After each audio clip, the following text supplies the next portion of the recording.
नमस्कार.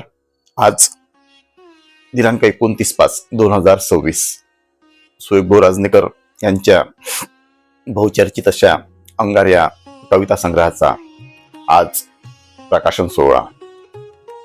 आज या सोहळ्याकरता प्रामुख्याने उपस्थित सर्व माझ्या वाचक रसिक श्रोता मंडळीचे मी इथे शब्दसुमनांनी स्वागत करतो.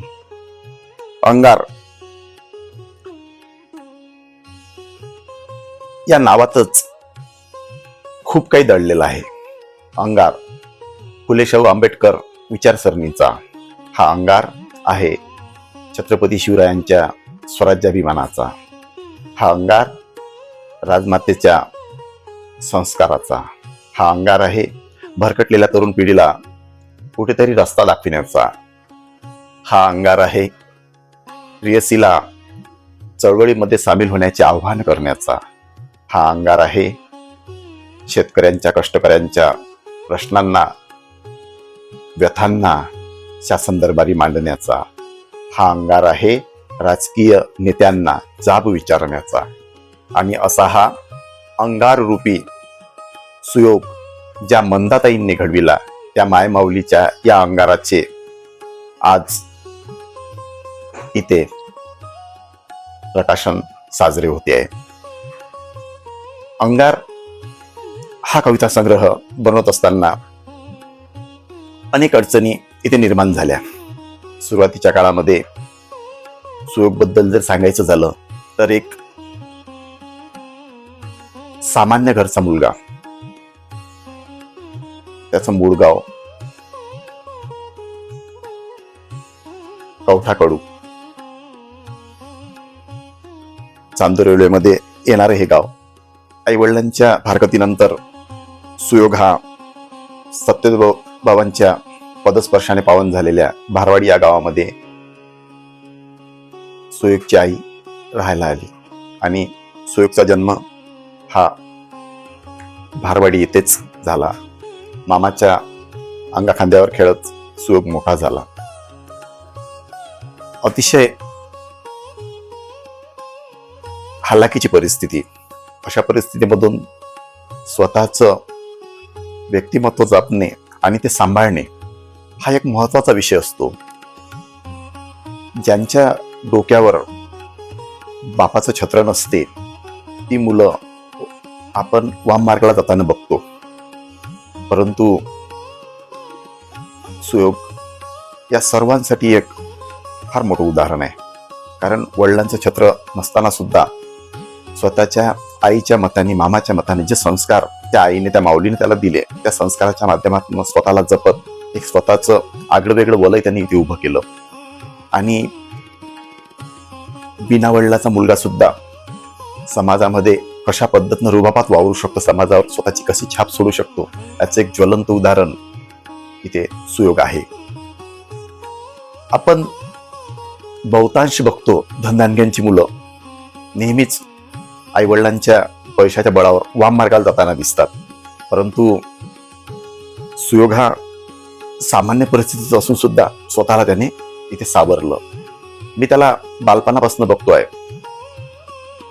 डॉक्टर बाबासाहेब आंबेडकर, छत्रपती शिवाजी महाराज, राष्ट्रसंत तुकडोजी महाराज, राष्ट्रसंत गाडगे बाबा यांच्या वाचनाचा प्रभाव, याचं वाचन तो खूप प्रमाणात करायचा आणि त्या वाचनाचा प्रभाव त्याच्या विचारांवर पडला. तो पगडा, तो विचारांचा पगडा, तो वारसा त्यानं नवीन पिढीला हस्तांतरित करण्याचा एक जणू चंग बांधलेला इथे दिसतो की हा वारसा तो कंटिन्यू चालवतोय आणि ते विचार त्याच्या बोलण्यातून, वागण्यातून ते जाणवते.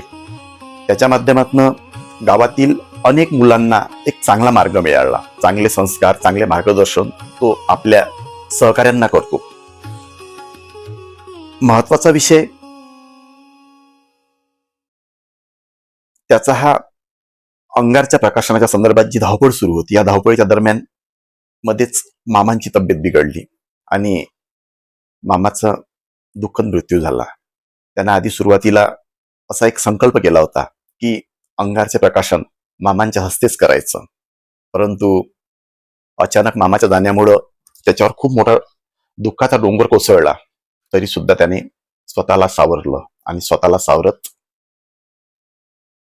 आज पुन्हा तो नव्याने उभा राहिला. अंगारमध्ये मी प्रामुख्याने बघतो समाजामधील बहुतांश घटकांच्या व्यथा याच्यामध्ये आपल्याला प्रामुख्याने बघायला मिळतात. जसे की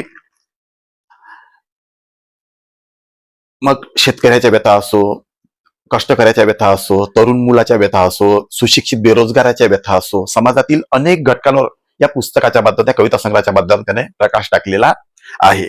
आणि एक विचार करतो म्हटलं तर एवढं सगळं एका कमी वयामध्ये ज्या मुलाला कुठल्याही प्रकारचा घरामधून असा वारसा नसताना त्यानं स्वतःचं वलय निर्माण केलं, हे करण्यामध्ये जी एक प्रेरणा त्याला मिळाली प्रामुख्यानं ती फक्त ना फक्त त्याच्या आईची. कारण आईचं दुःख त्यानं जवळून बघितलं आणि त्या दुःखाच्या माध्यमातनं, त्या व्यथेच्या माध्यमातनं त्याला कुठेतरी एक अंतर्मनामध्ये एक जाणीव झाली आणि त्या जाणीवाच्या माध्यमातून तो लिहायला लागला, तो वाचायला लागला, लिहायला लागला आणि त्या वाचना लिहिण्यामधून हा कविता संग्रह इथे आज प्रकाशित होतोय. त्याचा एक पहिला वहिला उपक्रम पटलं तर घ्या आणि विनोदातून प्रबोधनाकडे असा हा प्रवास, याचे बरेचसे प्रयोग महाराष्ट्रभरामध्ये झाले. या प्रयोगाच्या माध्यमातून सुयोग राजनेकर नाव महाराष्ट्राच्या बऱ्याच कानाकोपऱ्यापर्यंत पोहोचलं आणि आज त्या सुयोगने इथे हा अंगार हा कविता संग्रह प्रकाशित करून स्वतःचं एक वेगळं अस्तित्व, एक वेगळं व्यक्तिमत्व, समाजावर छाप सोडणारे एक स्वतःचं वेगळं अस्तित्व त्यांनी इथे एक निर्माण केलं. आणि मी प्रामुख्याने अंगार वाचला, प्रत्येक गोष्ट त्यामधली घेण्यासारखी आहे, फक्त आपल्याला तो दृष्टिकोन हवाय. कारण शिवरायांचं स्वराज्य पण तिथे तुम्हाला शिकायला मिळतं, बाबासाहेबांची लेखणी सुद्धा तिथे तुम्हाला बघायला मिळते, वंदनीय राष्ट्रसंतांची खंजेरी सुद्धा तुम्हाला तिथे बघायला मिळते.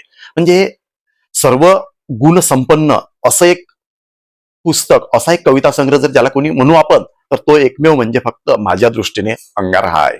या अंगारला मी माझ्या वतीने, माझ्या संपूर्ण चमूच्या वतीने, आमच्या सत्यदेव परिवाराच्या वतीने, आमच्या संवेदना परिवाराच्या वतीने, माझ्या सर्व मित्र परिवाराच्या वतीने खूप खूप शुभेच्छा देतो आणि सुयोगला सुद्धा भावी जीवनासाठी, भावी लिखाणासाठी खूप खूप शुभेच्छा देतो.